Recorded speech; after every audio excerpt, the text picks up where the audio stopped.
ariko ibaze nk'umunigo wansabye ino ndirimbo Nshimiyimana Jideo kagushimishe.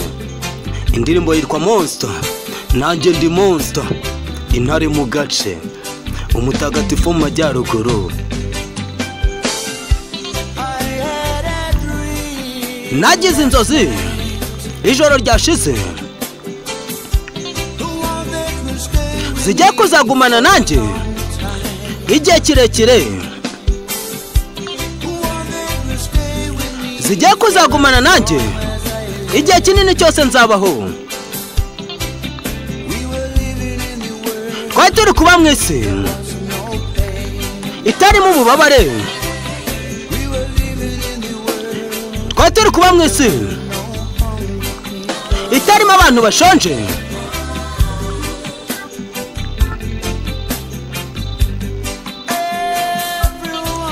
buri umwe yarabanye mu mahoro na mugenzi we.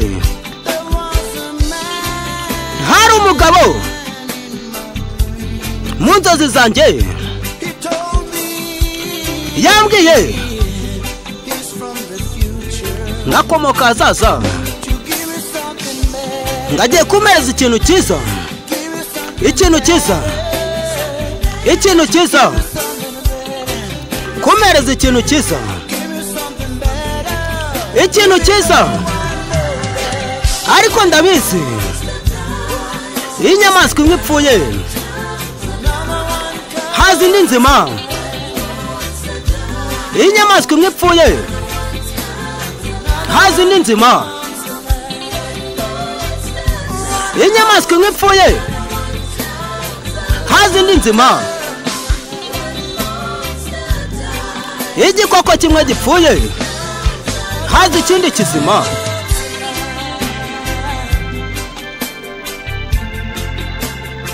Njye ndi Monster Mastermind, Nshimiyimana Jideo kakugereho. Ariko nk'ubu wabyiyongoje gute kunsaba Monster? Nanjye ndi Monster, inkuba ihuye n'inkuba.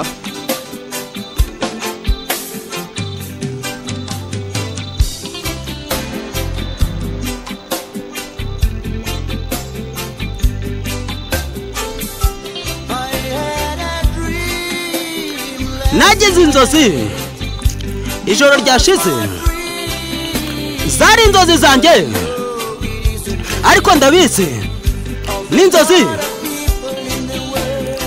z'abantu benshi muri ino si.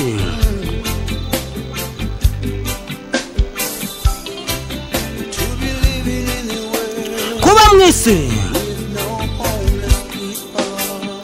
nta bantu batagira aho bataha,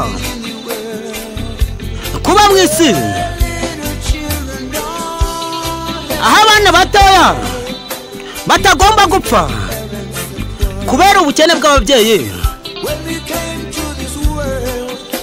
Iyo bigeze kuri ino si turi kwitegura kurwana intambara,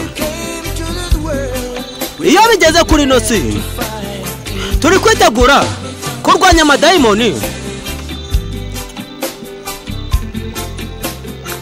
Mastermind, hari umugabo mu nzozi zanjye yambwiye